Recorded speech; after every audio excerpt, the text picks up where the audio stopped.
ಕೃಷ್ಣಂ ವಂದೇ ಜಗದ್ಗುರುಂ. ಎಲ್ಲರಿಗೂ ಹೃನ್ಮನಾತ್ಮಕ ನಮನ. ಭಾಗ್ಯದಳ ಉಪಾಸನಾ ಗುರುಕುಲಕ್ಕೆ ಆಧಾರದ ಸ್ವಾಗತ.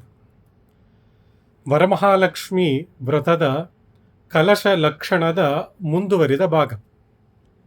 ಹೊಸದಾಗಿ ವೀಕ್ಷಣೆ ಮಾಡುವಂಥವರು ಇಂದಿನ ಸಂಚಿಕೆಯನ್ನು ವೀಕ್ಷಿಸಬೇಕಾಗಿ ವಿನಂತಿ. ಶಾಸ್ತ್ರದ ಪ್ರಕಾರ, ಆಗಮಗಳ ಪ್ರಕಾರ ಕಲಶಗಳಲ್ಲಿ ಎರಡು ವಿಧವಾಗಿರುತ್ತೆ. ಒಂದು ಕಲಶ ಪ್ರಧಾನವಾಗಿ ಮಹಾಲಕ್ಷ್ಮಿ, ಲಲಿತಾ ಈ ರೀತಿ ಹೆಣ್ಣು ದೇವತೆಗೆ ಸಂಬಂಧಪಟ್ಟಿರುವಂತಹ ಕಲಶ. ಅದು ಯಾವ ರೀತಿ ಇರುತ್ತೆ ಅಂದರೆ ಗೋಳಾಕಾರದ ರೀತಿ ಇರುತ್ತೆ. ಇದು ಸುತ್ತು ವಲಯ ಗೋಳಾಕಾರದಲ್ಲಿ ಇರುತ್ತೆ. ಇದು ಸೃಷ್ಟಿಯ ಸಂಕೇತ, ಒಂದು ಗರ್ಭದ ಸಂಕೇತ.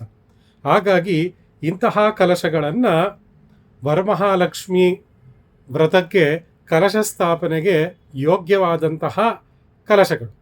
ಈ ರೀತಿ ಹೊರವಲಯ ಗುಂಡಾಗಿ ಇರುವಂತಹದ್ದು ಹೆಣ್ಣು ದೇವತೆಗಳಿಗೆ ಪ್ರತಿಷ್ಠೆಗೆ ಯೋಗ್ಯವಾದಂತಹ ಕಲಶ. ಇನ್ನು ಈ ಕಲಶಗಳು ಗಂಡು ದೇವತೆಗಳಿಗೆ, ಸತ್ಯನಾರಾಯಣ ವ್ರತಕ್ಕೆ ಇಲ್ಲ ಮಹಾವಿಷ್ಣುವಿನ ಸಂಬಂಧಪಟ್ಟಿರುವಂತಹ ಪೂಜೆಗಳಿಗೆ ಯೋಗ್ಯವಾದಂತಹ ಇದು ಕಲಶ. ಸೊ ಆಗಮಶಾಸ್ತ್ರದಲ್ಲಿ ಈ ಎರಡು ರೀತಿ ಕಲಶಗಳ ವಿವರಣೆ ಇದೆ. ಈಗ ಒಂದು ಕಲಶದ ಲಕ್ಷಣವನ್ನು ನೋಡೋಣ. ಎಲ್ಲರಿಗೂ ತಿಳಿದಿರುವ ಒಂದು ಸಾಮಾನ್ಯ ಶ್ಲೋಕ, ಕಲಶಸ್ಯ ಮುಖೇ ವಿಷ್ಣು ಕಂಠೇ ರುದ್ರ ಸಮಾಶ್ರಿತಾಃ ಮೂಲೆ ತತ್ರ ಸ್ಥಿತೋ ಬ್ರಹ್ಮ ಮಧ್ಯೆ ಮಾತೃಗಣಾ ಸ್ಮೃತ ಕುಕ್ಷೌ ತು ಸಾಗರ ಸರ್ವೇ ಸಪ್ತದ್ವೀಪಾ ವಸುಂಧರ ಋಗ್ವೇದೋ ಯಜುರ್ವೇದ ಸಾಮವೇದೋ ಅಥರ್ವಣಃ. ಒಂದು ಕಲಶದ ಲಕ್ಷಣ. ಮುಖಭಾಗದಲ್ಲಿ ಮಹಾವಿಷ್ಣು, ಕಲಶಸ್ಯ ಮುಖೇ ವಿಷ್ಣು ಕಂಠೇ ರುದ್ರ ಸಮಾಶ್ರಿತಾಃ.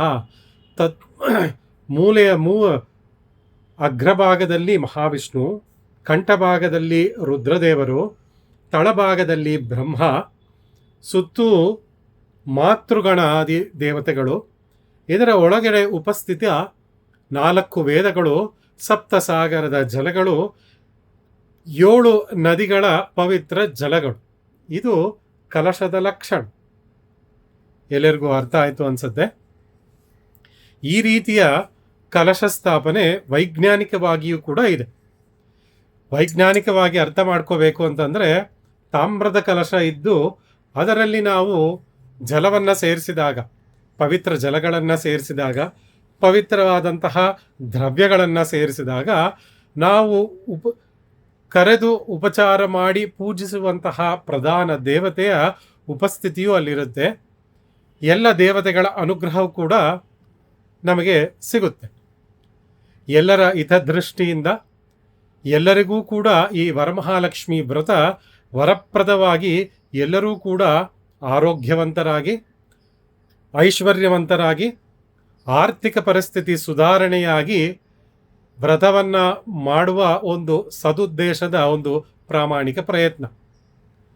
ಯಾರಿಗೆಲ್ಲ ವರಮಹಾಲಕ್ಷ್ಮಿಯ ವ್ರತ